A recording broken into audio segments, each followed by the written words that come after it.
گوی پایتخت است. پس از چند لحظه در اینجا مسابقه جمهوریوی اوید به گوشتین ملی بخشیده به 28مین سالگرد استقلالیت دولتی جمهوری ترکستان برگزار می شود و باید بگویم که این مسابقه با ابتکار مقامات اجرایی حکومت دولتی شهر دوشنبه و کمیته کار با جوانان و ورزش نزد حکومت جمهوری ترکستان برگزار می شود و طوری که مشاهده میکنیم پس از چند لحظه در اینجا مسابقه برگزار می شود و آنچه که روی این صحنه میگذرد، روی این تتمی میگذرد، ما کمتر توقف خواهیم کرد، چرا که توسط گزارش مستقیم همکاران ما از آنچه که اینجا روی میدهد شما را آگاه میکنند، ولی ما درباره آن چیز توقف میکنیم که پس این صحنه میگذرد. طبق نقشه در یک گوشه گروهی از ورزشکاران برای گشوده شوی چاره‌بینی آمادگی می‌گرفتند. به نوروزگاه سابقه‌داران ورزش، استادان گوشتینی تاجیک نیز دعوت شده بودند. استادان ورزش تاجیک اسمت عبداللهیف و سعدی مهدیف نقش این گونه چاره‌بینی‌ها را بهر پیشرفت ملکه پهلوانان تاجیک خیلی مهم می‌شمارند. اما اسمت عبداللهیف از آن در تعجب بود که با وجود آنکه مردم تاجیک به گوشتین توجهی زیاد دارند و پس از چند مسابقه آغاز می شود در نوروزگاه شمار مخلصان چندان زیاد نیست. مسابقه که حال ما تماشا کرده ایستادیم بخشیده به 28 سالگی استقلالیتی دولتی جمهوری تاجیکستان بسیار هم خوب گذرانده ایستادند که در اینجا بچه های یاش بهتر از ناحیه ها آمدگی قوه و سنجش خود را مهارت خودشان را نشان داده ایستاده هم ما هم بسیار خرسند هستیم. برای چی من نمیدونم که امروز هیچ محل من ندیده بودم که این خیلی مسابقه که با تنتنه خوب اعلان کرده شده بود به تلویزیون و رادیو، حالا در ورزشگاه باشد مخلصان کمند.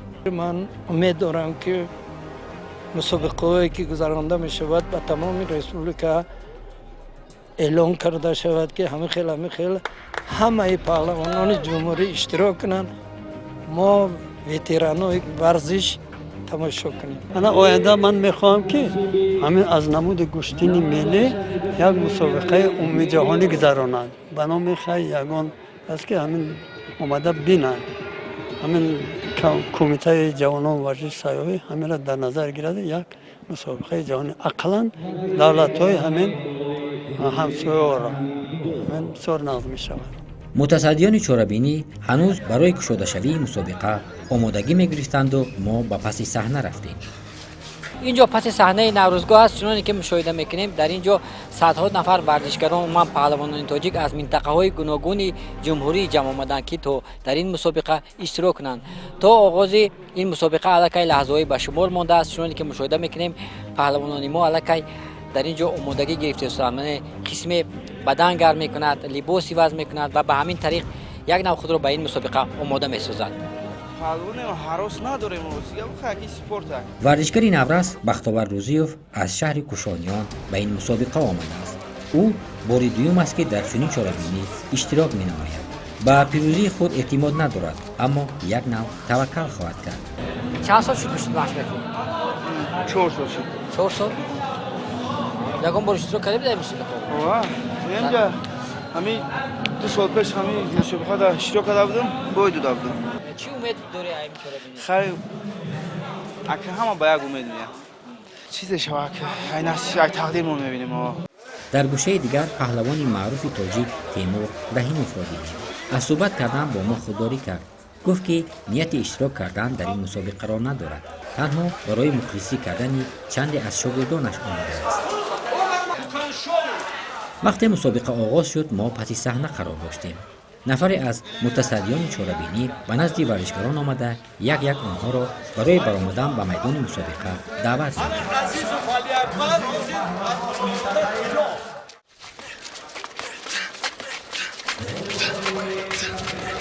سیدجمال علیمردانوف همراه با چند ورزشکار مشغول تمرین بود. وی در وزن تا 90 کیلو قوا آزمایی می‌کند و با امید پیروزی به مسابقه آمده است. ما زیاده است، 15 نفریم. 15 اشتراکچیم. در وزن خودم 6 نفر اشتراکچی از азале ки худам тамрин мекунам, аз онҷо 6 нафар иштирок кард. ҳар як варзишгар орзуи ғолиб шуданро мехоҳад. ана хай омодагӣ мо хуб аст. мо ба барои бачаҳомон омодагӣ барои мусобиқа умедворӣ аз он дорем ки хозмоиро хуб кунему, сазовори ин ҷоиза гардем. дар маҷмӯъ мусобиқа аз рӯи вазнҳои 65, 75, 90 ва ҷамъи 90 кило баргузор шуд. Разиаллоҳ Лоиқов ки ҳамроҳ бо Саидҷамол Алимардонов дар шаҳри Душанбе дар як толор тамрин мекунанд, дар вазни 65 кило қувваозмоӣ мекунад. умедворӣ аз он дорам ки яъне бо тамринҳои хуб омадам. ҳар як варзишгар тамрин мекунад, машқ мекунад, то ки ба орзуи худ бирасад. ин варзиш аст барои ман, яъне ки ҳар як ҳариф, яъне ки барои ман ин хуб аст. Яъне ҳар як варзишгар тамрин мекунад, то ки хуб баромад кунад. намедонам ҳоло. бале, қаблан дар мусобиқаҳои ҷумҳуриявӣ, чемпионат республика иштирок мекардам. дар наврӯзи имсола баргузор гардид, онҷо баромад кардам. бале, сазовори ҷои сеюм шудам дар он наврӯзӣ.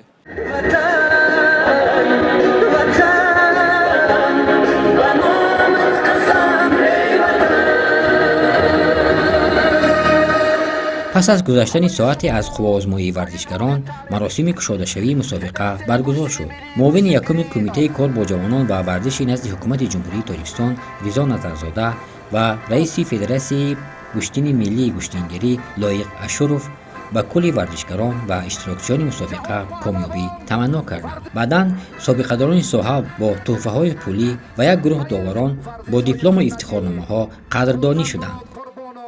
абдулло саидхоҷаев, котиби генералии Федератсияи Гуштини милли гуштингирӣ ва мураббии дигари Гуштини миллӣ Зокирҷон Солеҳов ба гирифтани унвони довари дараҷаи байналмилалӣ оид ба Гуштини кураш сарфароз гаштанд, ки аз ин пас ду мураббии ҷавон Тоҷикистонро дар арсаи байналмилалӣ дар мусобиқаҳо муаррифӣ мекунанд. инчунин бори нахуст аз ҷониби Федератсияи Гуштини милли гуштингирии ҷумҳурии Тоҷикистон ба шориҳони варзиши суннатии мо Хурсандмурод Қурбонов ва Ҳамза Раҳимов ки дар чорабиниҳои мардумӣ Гуштини миллиро тарғиб мекунанд, шаҳодатномаи махсуси Федератсия супурда шуд.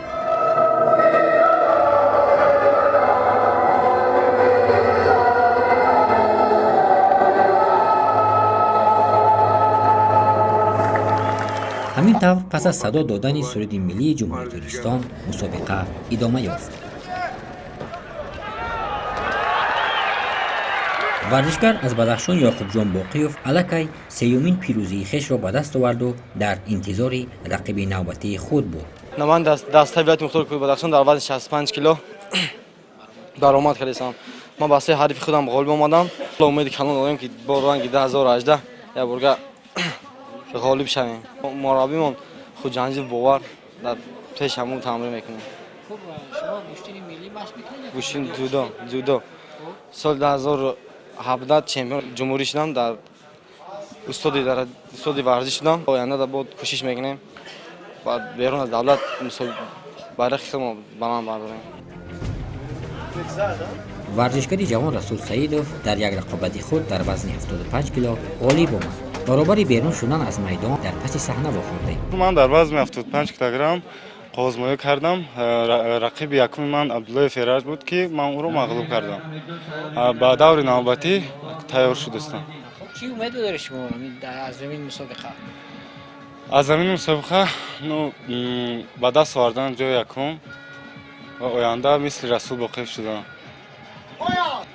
пештар ҳам дар ҳамин мусобиқа иштирок мекардед? чӣ хел буд? дар куҷо иштирок кардед? пештар дар ин мусобиқа ман баромад мекардам, лекин вазни 80 килограмм буд. чӣ вазн сабук кардед? вазни 5 килограмм сабук кардам. чаро ягон сабаб шуд? аз сабаби қадам паст будам. рақибои 80 килограмм камтар қаду қоматашон баландтар аст.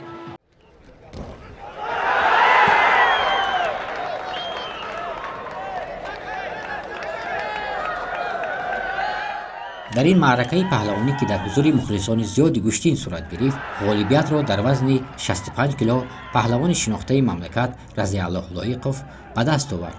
ӯ дар финал Ёқубҷон Боқиевро шикаст дод. Рақобати мазкур аз оғоз то анҷом хуршида сурат гирифт.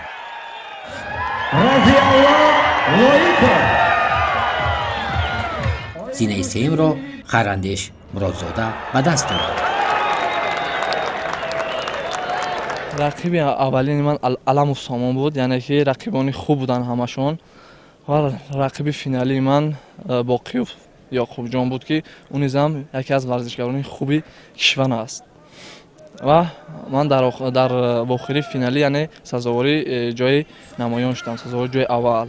айни ҳол яъне ки барои чемпионати ҷаҳон тайёрӣ дастодем ки дар мусобиқаҳо берун аз хориҷи кишвар ва Тоҷикистони азизамонро парчамашонро боло бардорем. имрӯз ба ман чунин хурсандиовар аст ки дар ин мусобиқа ҷумҳурияи 28-мин солгарди Истиқлолият ҷои сеюмро ишғол намуда, ман миннатдории худамро ба устодам Саидхоҷаев Абдулло мерасонам ки бо ман кӯшишҳои бенатиҷа кард ва дар тармиҳои дастаҷамона мактаби маҳорати олӣ бисёр машқҳои хуб кардем ва ин натиҷаро, ин мақомро ман сазовор гаштам. дар даври ниҳоии вазни то 75 кило Муҳаммадшариф Наҷмиддинов бо Саидмухтор Расулов нерӯ санҷид. дар ин вазн Муҳаммадшариф Наҷмиддинов бар ҳарифи худ зафар ёфта унвони қаҳрамониро ба даст овард. ҷои сеюм насиби Хусрав Аламов гардид. дар вазни 75 килограмм дар мусобиқа қуввозмоӣ намуда ва сазовори ҷои аввал гаштам ва рақибони хело пурқувват ҳам доштам.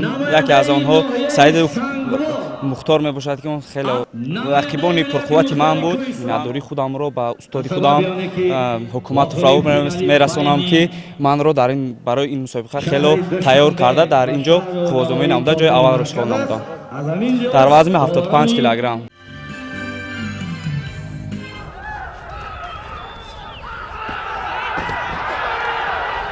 дар даври ниҳоии вазни то 90 кило Саидҷамол Алимардонов бо паҳлавони дигари мамлакат Ҳақназар Назаров қувво озмуд. дар ин вохӯрӣ Саидҷамол ниҳоят бо касби имтиёзҳои бештар сазовори нишони тилло гардид. мақоми сеюми ин вазнро Улуғбек Раҳимов бо мағлуб кардани Эмомалӣ Камолов соҳиб шуд.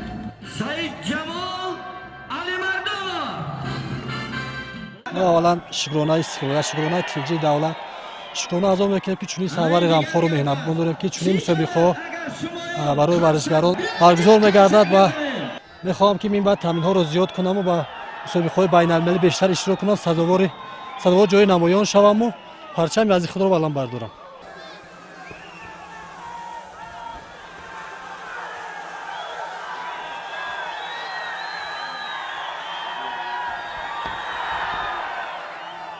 ниҳоят дар вазни ҷамъии 90 кило ки шоҳуҷоизаи мусобиқа ҳам дар ин вазн муайян шуда буд, ба татами ду паҳлавони шинохтаи тоҷик Саидчалол Саидов ва Шакармамад Мирмамадов лобалои ҳам қарор гирифтанд.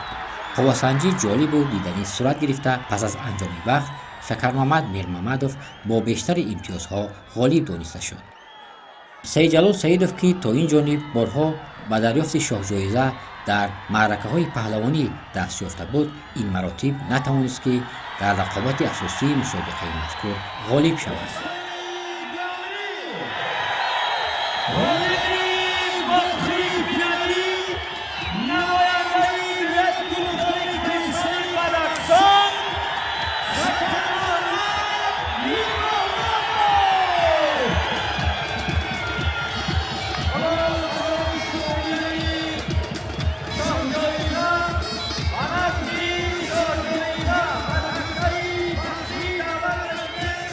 ҳамаи ғолибон бо ҷоизаҳои пулии Федератсияи Гуштини миллӣ, гуштингирии мамлакат ва медалу ифтихорномаҳои Кумитаи кор бо ҷавонон ва варзиши назди ҳукумати Ҷумҳурии Тоҷикистон қадрдонӣ шуданд ва ҳамин тариқ мусобиқа ба поён расид. ман раҳмат калом ба ҳамаи ҳамин ташкилдиҳанду ба Федератсияи Гуштини миллӣ раҳмат калом мегӯям ки ҳамин хел Гуштиниро ташкил кардааст. баргузории ҳамин хел мусобиқаҳо бисёртар шаванд. барои чӣ? барои мусобиқаҳои байналмилалӣ таҷрибаи калон